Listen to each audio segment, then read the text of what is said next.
Mitchell. Now we take you to Erbil, Iraq, where Chris Mitchell is on the ground covering the Kurdish referendum for independence and the fight against ISIS. Chris, you are in Erbil covering the Kurdish referendum for independence. How important is this for the Kurds, and what impact could this have on the region? This referendum, especially for the Kurdish people, was very important. This was the first official referendum they ever had to have their free and independent Kurdistan.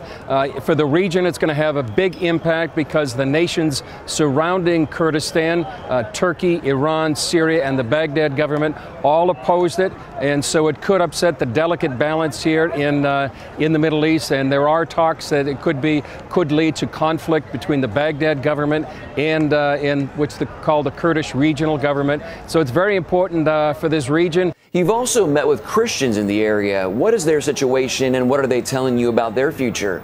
The situation for Christians in this area remains desperate. 3 years ago, when ISIS came into this area, tens of thousands of Christians literally fled for their lives. Just the other day, we were at a church service in Ankawa, and there's a refugee camp there where literally thousands of Christians remain 3 years after ISIS came in and took over towns like Mosul, Karakosh, and Bartilla. So many of these Christians, our brothers and sisters, they don't have a place to go back to their homes right now.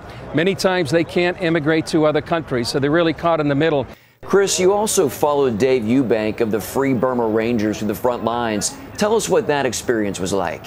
We've had the opportunity to be with him in Bashika, in Sinjar, and on the front lines of the battle with ISIS. Before I met Dave, somebody told me he's the guy that he's prayed more often than any other person they had met, and I found that to be true. Almost on a regular basis, Dave is going to say, let's pray, and he just prays whatever the situation might be throughout the day, and I'm sure that's why he's survived so long. He's right there in the front lines, as you've seen that he's rescued that 6-year-old Iraqi girl in the middle, right on the front lines with ISIS. He could have been killed, not only that time, but many other times. And because he prays, that's why I believe he survived. And he spreads the good news of Jesus wherever he goes.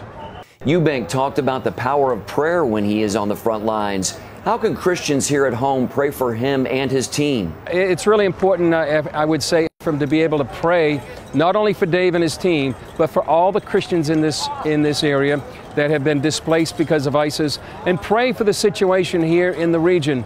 We talked to a Norwegian pastor the other day. He cited Acts 17, where God sometimes redraws borders so that people would seek him. So it's very important to pray not only for individuals like Dave and his team, the Christians in the region, but for also the geopolitics that are going on. Prayer does make a difference in the history of nations. Chris Mitchell, thank you so much for your time and your insight.